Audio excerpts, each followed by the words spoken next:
माळेगाव कारखाना. माळेगाव कारखान्याचं थोडं विशेष झालं की त्यांनी जर ते आपल्याला लक्षात नाही टाकतील कारखान्यात मॅनेजमेंटची लाईन नको म्हणते ना ते रोडला टाकायला त्यामुळे ते काम वाढले तर ते आता आज आपले ते माळेगावच्या मॅनेजमेंटला भेटणार आहे आणि त्यांनी जर आगाव केलं तर ते पण काम करता येतात माळेगाव. आणि अजून दुसऱ्या जिथं जिथं ग्रामपंचायत तुमच्याकडे येतील की जिथं काम आपलं गावठाण फेडरवरती करता येते ते लगेच कामं सुरू करून जिथं जिथं आता अगोदर सुरुवातीला आपल्याला लोकांनी आढळले की आमचं पोल टाकायचं हे करायचं ते गाव सहकार्य करायला तयार आहे.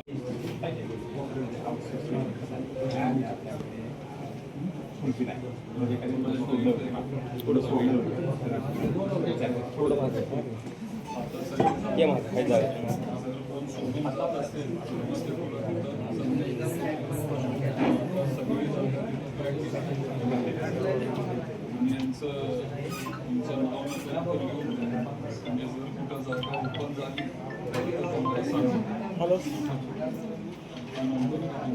हां 10 मिनिटं समोर समोर समोर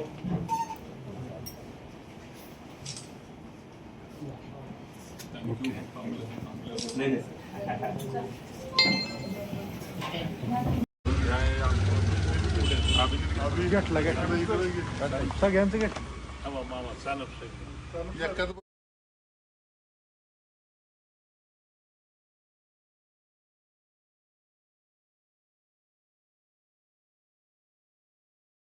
आपले अधिकारी आहेत पेटकर साहेब त्यांनी आम्हाला सगळ्यांना इथं वेळ दिली त्याबद्दल त्यांचा आभार व्यक्त करतो. पण ग्रामीण भागात एकतर बारामतीकरांना लोडशेडिंगची कधी सवय लागली नाही आणि पहिल्यांदाच इथं लोडशेडिंग सुरू झालं आहे ग्रामीण भागात जास्त करून. तर त्याची वेगळे कारणं आहेत ते आम्ही समजू शकतो. पण आमची त्यांना एक रिक्वेस्ट होती की तुम्ही 6 ते 10च्या ऐवजी तुम्ही हा टायमिंग तुमचा बदला. कारण संध्याकाळी मुलांना तिथं अभ्यास करायचा असतो, धार काढायची ती वेळ असते, शेतकऱ्यांच्या अनेक तिथं कामं असतात. त्याच्यामुळं तुम्ही ह्या जो वेळ आहे हे महाराष्ट्रभर होतं हे सगळं मान्य आहे, सगळं आम्ही समजू शकतो. पण जर तुम्ही ते 2 टप्प्यात जर करू शकला किंवा जे 6 ते 10 ही जी वेळ तुम्ही निवडली जर ती वेळ तुम्ही बदलली तर शेतकऱ्यांना सगळ्यांना एक दिलासा मिळेल अशी आम्ही त्यांना सूचना केली. बऱ्याच गावांमध्ये त्यांनी आम्हाला मदतही केली. अनेक गावं आहेत जिथं ते आता तसं ते करतायत. त्यांचं म्हणणं आहे की तुम्ही शेतीचा पंप तिथं जर बंद ठेवला आपल्या सगळ्या शेतकऱ्यांनी तर मग ते तिथं आपल्याला वीज पुरवठा करू शकतील. एक असा प्रयोग आपण आता खांडस गावात आपण करतोय. ग्रामस्थांनी एक ठराव तिथं मंजूर केला पाहिजे. तो ठराव तिथं मंजूर झाल्यावर खांडस गावात असा आपण एक प्रयोग करून बघतोय आणि तिथं लगेच वीज सुरू होईल. काल दादा दुसरा एक प्रश्न असा आहे काल बेंगलोरमध्ये अजितदादांचा अपघाताप्रश्न 0 FIR बघितलं मी माध्यमातून. ते कर्नाटक सरकारचं आम्ही सगळे मनापासून आभार मानतो. शेवटी तिथं भाजपचं सरकार नाही आहे, कर्नाटकमध्ये काँग्रेसचं सरकार असल्यामुळं त्यांनी तिथं आम्हाला न्याय दिला असावा. आणि 0 FIR हा जो कॉन्सेप्ट आहे त्या माध्यमातून रोहितदादांनी तिथं FIR दाखल केला असेल किंवा त्यांच्या सहकाऱ्यांनी तिथं FIR दाखल केला असेल. तो FIR आता इथं महाराष्ट्र पोलीसमध्ये ट्रान्सफर करावा लागेल आणि एक सखोल चौकशी तिथं होईल अशी अपेक्षा आहे. आता काल देखील बारामतीतल्या साठेनगरमध्ये सार्वजनिक शौचालयामध्ये स्फोट झाल्याची घटना घडली.